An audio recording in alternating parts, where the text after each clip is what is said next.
ଆପଣଙ୍କ ଫୋନ ର कीबोर्ड ର न्यू टिप्स जहा द्वारा WhatsApp रे आपण माने इजीली चैट करि परिबे। नंबर 1 रे कोन करिवे आपनको WhatsApp रे जहा सहित भी चैट करंतु आपण लेखिया पूर्वरु गोटे स्टार देबे एवं लास्ट रे गोटे स्टार देबे एवं सेंड करिवे। सेही मेसेज देखिबे बोल्ड हेकिना आपनको फ्रेंड को शो करिवो। 2 नंबर रे आपण माने जेतेबेले भी WhatsApp रे टाइप करचुंती आपनकर वर्ड रो फास्ट रे देबे अंडरस्कोर एवं लास्ट रे अंडरस्कोर दे देबे। तापरे आपनकर वर्ड टी इटैलिक हे जिवो।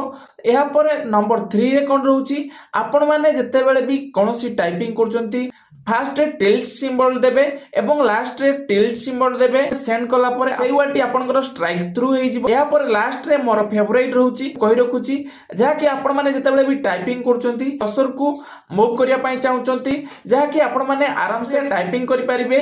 जहा कि आपण माने कोन करिवे स्पेस बार को जो पटे स्क्रॉल करिवे सेही पटे आपण मानकर कर्सर टी मूव हेबो। एई भली भाबरे आपण माने आराम से चैट करि परिबे आपनकर फ्रेंड मानको सहित। तो एई भली इन्फॉर्मेटिव वीडियो देखै पई हमको फॉलो एवं सब्सक्राइब कर रखंतु एवं वीडियो को लाइक करी आपण मानको सेही संग को शेयर कर दियंतु। एई वीडियो जो संग कि सब बेले चैट करिबारे व्यस्त थाए।